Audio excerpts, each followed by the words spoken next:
Hello everyone, welcome back to my channel once again. As we have started the series of geography of class 7 geography subject. So this is the next video after the first video, which we have already seen that the second chapter inside our earth. Now let's see our changing earth, which is having chapter number 3. So before that, we have to see about one activity. So for that activity, you have to take a small colored paper palette and put it in a beaker half filled with water. You can see the picture here of the activity. So we have to place that beaker on a tripod stand and heat it. Means you have to take a water and you have to heat that. As the water warms up, you will observe that the paper palette is moving upward along with the warm layers of the water, and then sinks back along with the cooler layer of water.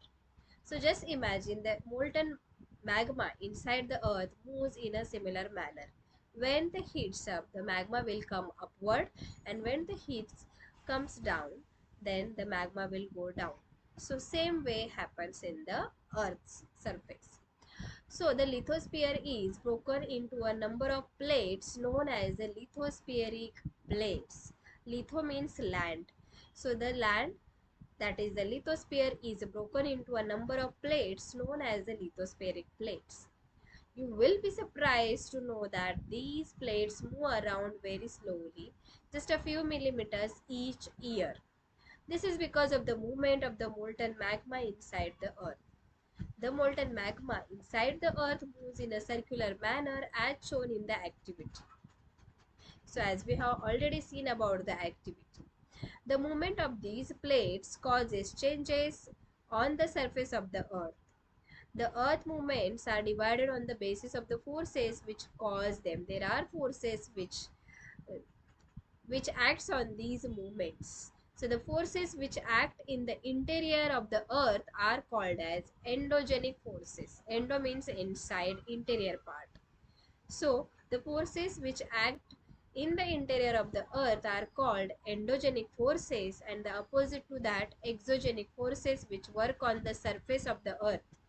That the forces that work on the surface of the earth are called exogenic forces, and the forces which are act inside the earth, they are called endogenic forces. So here we have one mind map which is about the earth movements, which is having two types of forces. That is, the first one is endogenic forces and the second one is exogenic forces. Again they have divided into different parts. Also they have given the examples. Now endogenic forces, which means it has the sudden force, and also diastrophic force. Okay, so in the sudden forces, as we know, the result into that earthquake, volcano and landslides. Okay, these are the endogenic forces. So now diastrophic forces, which having the building mountains. Here it is building the mountains. Because of this force we can get the mountains. Now exogenic forces, which is also has shown that erosional and depositional. So here we will see the erosion and deposition. So what we will get from it? We are getting the river, again we are getting the wind, then sea waves and the glaciers. So after the earth movements, we are getting all these as a side products. Okay, so this is the evolution of landforms. So here endogenic forces sometimes produce sudden movements, and at the other times produce slow movements. Here there's a sudden movements, sudden forces, we are getting that earthquake, volcano and landslide. This happens suddenly, right? And the slow movements, there they are forming the building mountains. So sudden movements like earthquakes and volcanoes cause mass destruction over the surface of the earth, as we seen in this mind map. So let's move ahead. This is a picture of volcano. Volcano is a vent, you can see here. This is a vent, the center part. Okay, this is an opening in the earth's crust through which molten material erupts suddenly. Erupt means coming out. Erupt means coming out. So here, endo, they have given the word origin, means how this word became. Endo, that is inside, exo means outside, genic means origin. Endogenic, exogenic. Okay, so now we have here the volcano, which shows the vent, which is an opening in the earth crust through which molten material erupts suddenly. Similarly, when the lithospheric plates move, the surface of the earth vibrates. The vibrations can travel all around the earth. These vibrations are called earthquakes. Okay, so first of all, let's see about once again to look at the volcano. It shows the different parts. I already made a video on volcano and its parts and also the types of it, so just check on the channel. So here we will see the parts of the volcano. It has the vent, it shows the crater. Okay, this one is the crater, then this is the crust, and this is the mantle from the lava is coming, that is the magma chamber. The molten magma is coming from this vent, and this is the lava which is coming out, the red color lava. This is from this. Okay, this is the lava. So in this way the volcano works. So when the vibrations are, these vibrations travel all around the earth, that vibrations are called earthquakes. So the place in the crust where the movement start is called focus. See here. Okay, the moment, that is the vibration start, this is called as focus. This is the where the earthquake occurs, and it is the origin of seismic energy. Seismic energy.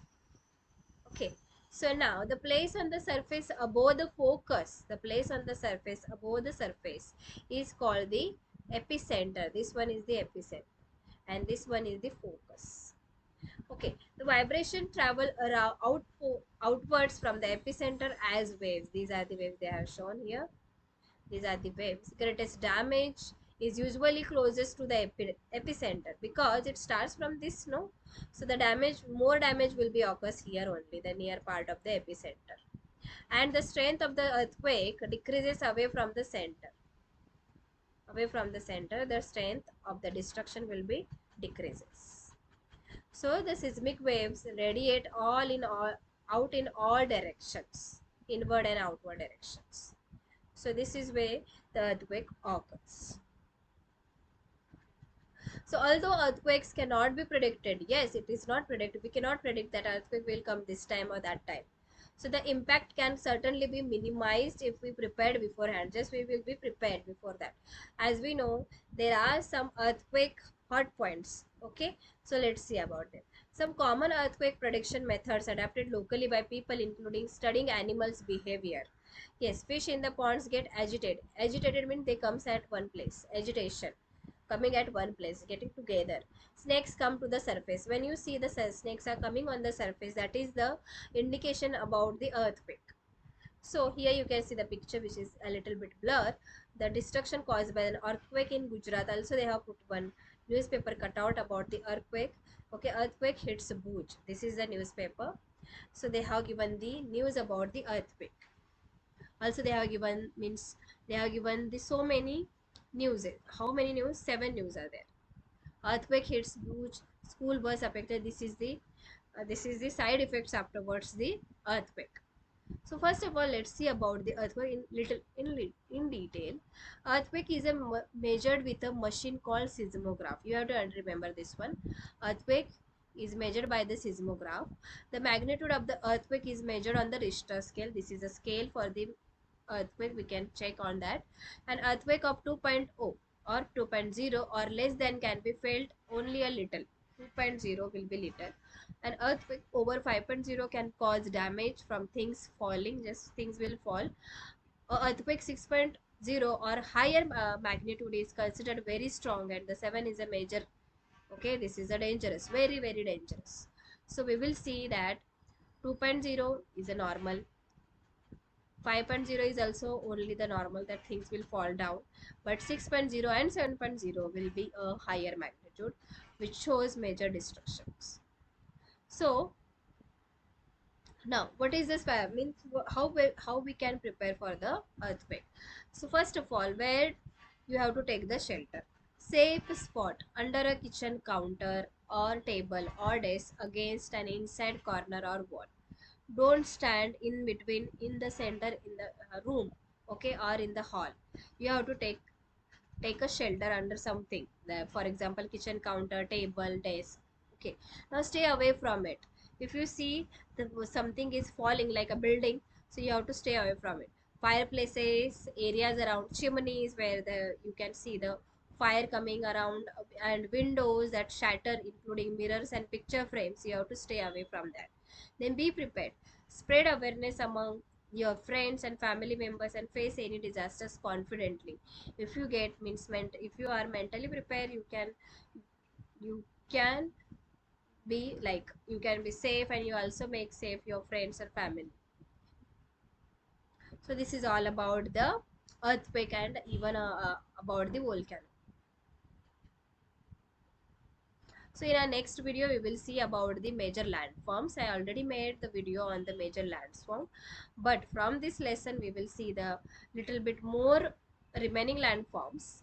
Okay, so if you like the video, please subscribe my channel for more such videos. Thanks for watching.